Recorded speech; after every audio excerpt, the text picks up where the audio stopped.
We're mixing it up today, so I'll just start. Dave Allen.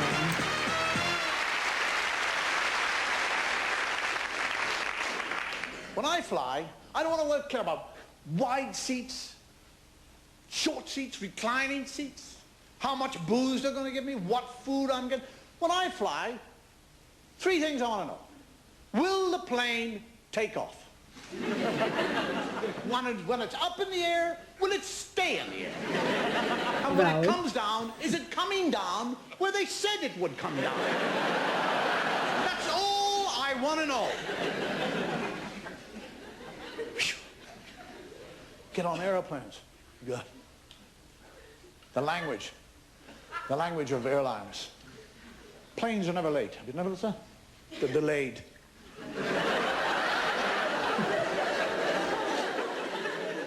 You get on the, when they take, and there's always, you see, there's always these words that they use. Words are very important, the psychological wording. You get on an airplane, sitting on the runway, ready to take off. That's when the hostess always tells you about the things that can go wrong with the plane. They never tell you that when you're buying the ticket, do they?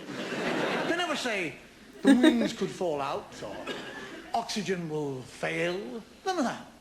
They wait until you're sitting there. Not only are you sitting there, but you're strapped. You're strapped into this bloody thing. And then under the guise of talking about the doors, they're giving you a blessing. You know, I'm sorry.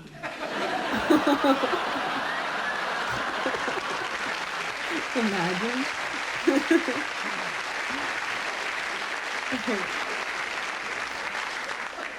Use words of, if by chance, the pressurization of the cabin drops, oxygen will be provided. That's bloody nice of them, isn't it? They've got you up to 35,000 feet. They're about to asphyxiate you. No, we'll give you some oxygen. And it's all that. Oxygen will be provided. If an oxygen mask drops down in front of you, please place it over your nose and mouth and breathe. Where else, for Christ's sake? That's the only part of your body you can breathe through. You're not going to stick it on your arse.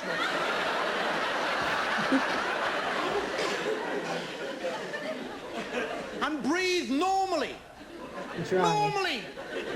Can you see yourself 35,000 feet? And these things drop out of the roof like used contraceptive? And you're going to go, oh, look at that. Oh, that's interesting. The pressurization of the cabin must have dropped. They're providing us with oxygen. Oh, wow.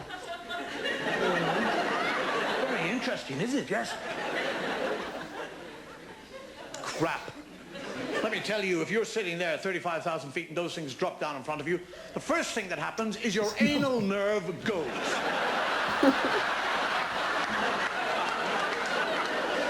And on a jumbo jet, that is 500 anal nerves. So the quicker the thing you get that thing over your nose, the better.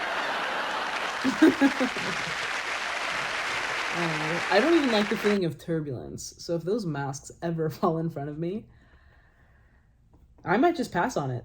Pass on it and hope to pass out. I actually, when I was younger, heard this myth that the masks get people high so that they don't panic in that scenario. I ended up asking a friend who's a pilot. Turns out that's not true. But I don't think that would be the worst idea. Words like emergency landing. Have you come across that? Emergency landing.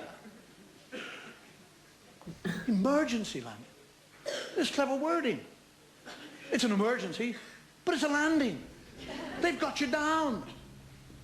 We're pros. It's emergency. We've seen you through. We've got you down. You don't have to worry about things like emergency. Somebody says emergency to me, crash. That's what it is, crash. Emergency landing. Hit. Thump, wallop, bang, bump into. We're about to make an emergency landing on the side of this mountain.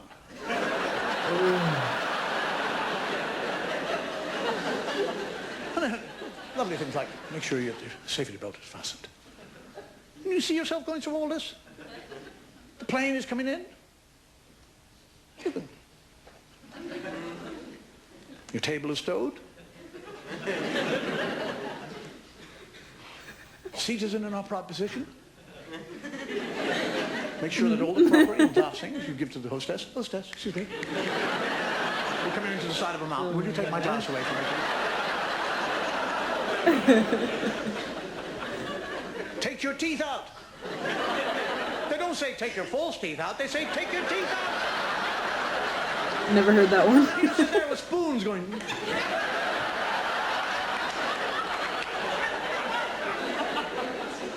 Place a pillow on your lap and place your head on the lap. You see that? Sitting there, coming into the side of a mountain with your head on your lap. That's so you can kiss your ass goodbye. Is that where that saying comes from? My grandpa says that. Brace yourself. Brace yourself. What did you do when you hit the mountain? I braced myself. That's what I did.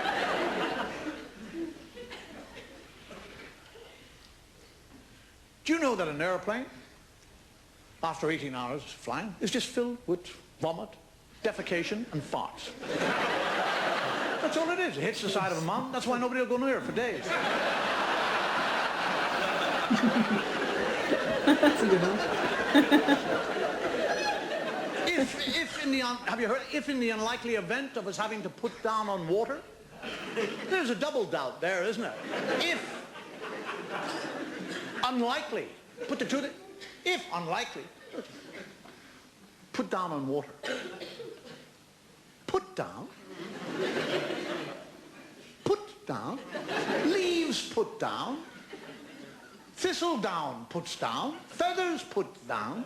Jumbo jets. Have you seen one? It's as big as this theatre, for Christ's sake.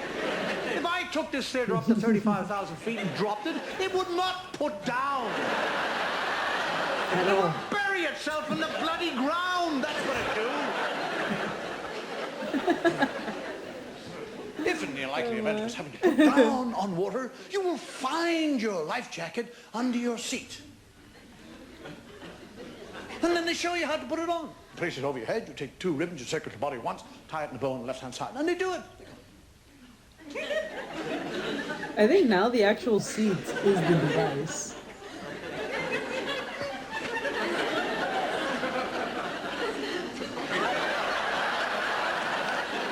Can you see yourself coming out of the sky at 900 miles an hour?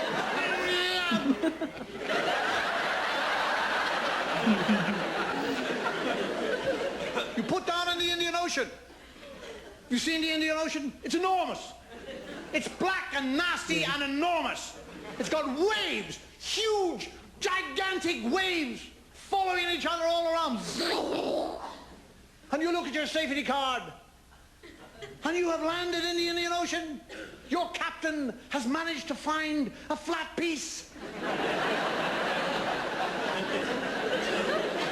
Your plane is flat. All little blue waves all around it, all pretty. The yellow slides coming out of the side of the airplane. People going. The dinghy with a bell tent. Children saying, Mummy, we're going camping in the Indian Ocean. You see pictures of the people leaving the airplane. Unreal. An asshole with a briefcase. And the hostess is saying, thank you for flying. The one thing you never see in all that is little black fins, do you? You never look at those pictures and there's little black fins all floating around, is there? If you get in an airplane and you're looking at the safety card and it has black fins on it, I have been there before you. That's what I do on airplanes now. I get the safety cards and I draw in little black fins.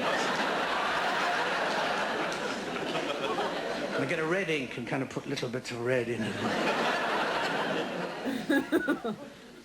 And for your added safety, while you're in the Indian Ocean, they give you a whistle.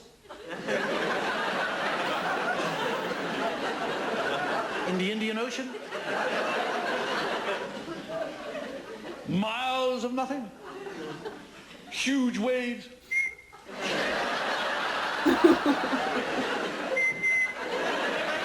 Rescue plane, 40,000 feet. You deaf bastard! You know, the one thing I've always you hear about, but any sort of mishap with airplanes, the one thing that they always find, they always seem to get back, is the flight recorder, don't they? The black box. They always get the black box back. It's waterproof, bomb-proof, fireproof. It is totally indestructible. Now, why don't they put wings on it and let us fly it? I don't even know if they still give out those little whistles. Or if they do, I've never seen them. But then again, I've never been in a situation where they had to land the plane due to an emergency, so what do I know? Well, thankfully. But this is probably an older... okay. If you know what year this was recorded, please let us know. The video was uploaded in 2008. I'm just going to guess by the video quality that it wasn't recorded in 2008. So now I want to look up what year they stopped doing that. But anyway, this was Dave Allen. I wasn't familiar with him before. I did read some of you guys' requests to start implementing comedy videos in the channel again.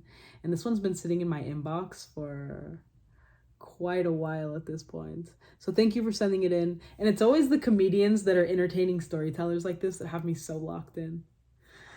Also, something about it reminded me of George Carlin's soft language bit, if you've seen that. At this point, I've seen it a concerning amount of times. But that's where he's talking about euphemisms used in everyday conversation. Like, for example, he says it's not a car crash anymore, it's an automobile accident, or it's not a used car, it's previously owned transportation. Essentially, it's just adding more syllables to kind of distance ourselves from sometimes harsh realities. If you can think of another example of that, please write it down. But when Dave Allen was speaking about airplane language, my mind went directly there. I fly frequently. I try not to think about any of the things he mentioned. Ever. Pretty much when I get on a flight, I look up how long the flight duration is, try to find an audiobook that's the exact same amount of time, pop in my headphones, and just hope to sleep until, I don't know, they bring around the drink cart, until it's time to eat. I don't want to think about why my seat might be a flotation device, because I don't like the implication of why I would need to know that. That goes back to the whistles, because he was explaining the vest.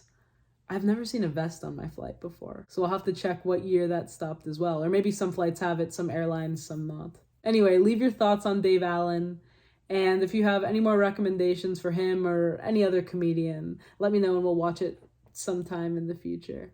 But for a literary recommendation, for most of this video, I was trying to gauge where I thought his accent was from.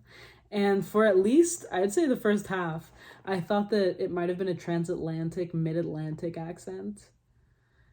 Now, some words kind of gave it away that he's probably Irish? I hope.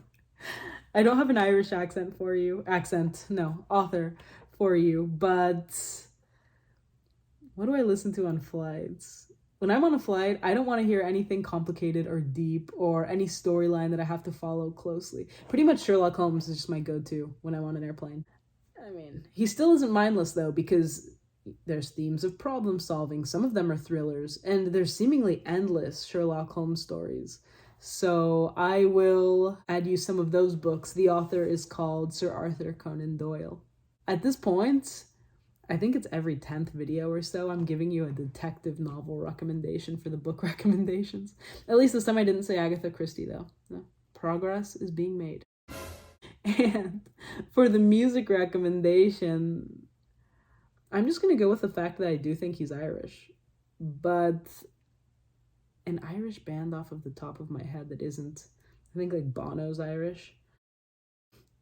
The Cranberries, they're Irish. The video clip for Zombie is in my mind, a classic as far as music videos go. And I think music videos are just a dying art form at this point. I remember being a kid up until about 2010. I think MTV2 used to play music videos really early in the morning and really late at night, and I would record them on my TiVo and watch them instead of cartoons or anything else. But towards the end there weren't really new video clips that they could add, so Zombie was a constant. I'm pretty sure that song is older than me. Timeless. So there's that, and then I always try to add a song without lyrics. I've been listening to a band. They're called Menahan Street Band. They're out of New York. I'll put them in the jazz soul genres, maybe R&B, except it's a purely instrumental band. Saxophone, guitar, harmonica. The song I'm thinking of is called The Crossing. Really nice to have on in the background. If you like jazz, try it out. And let me know which song of theirs, if you listen to their catalog, that you end up liking. Other than that, that's all I have for today. This was a really good way to end the year. So thank you for watching with me, and I'll catch you in the next video.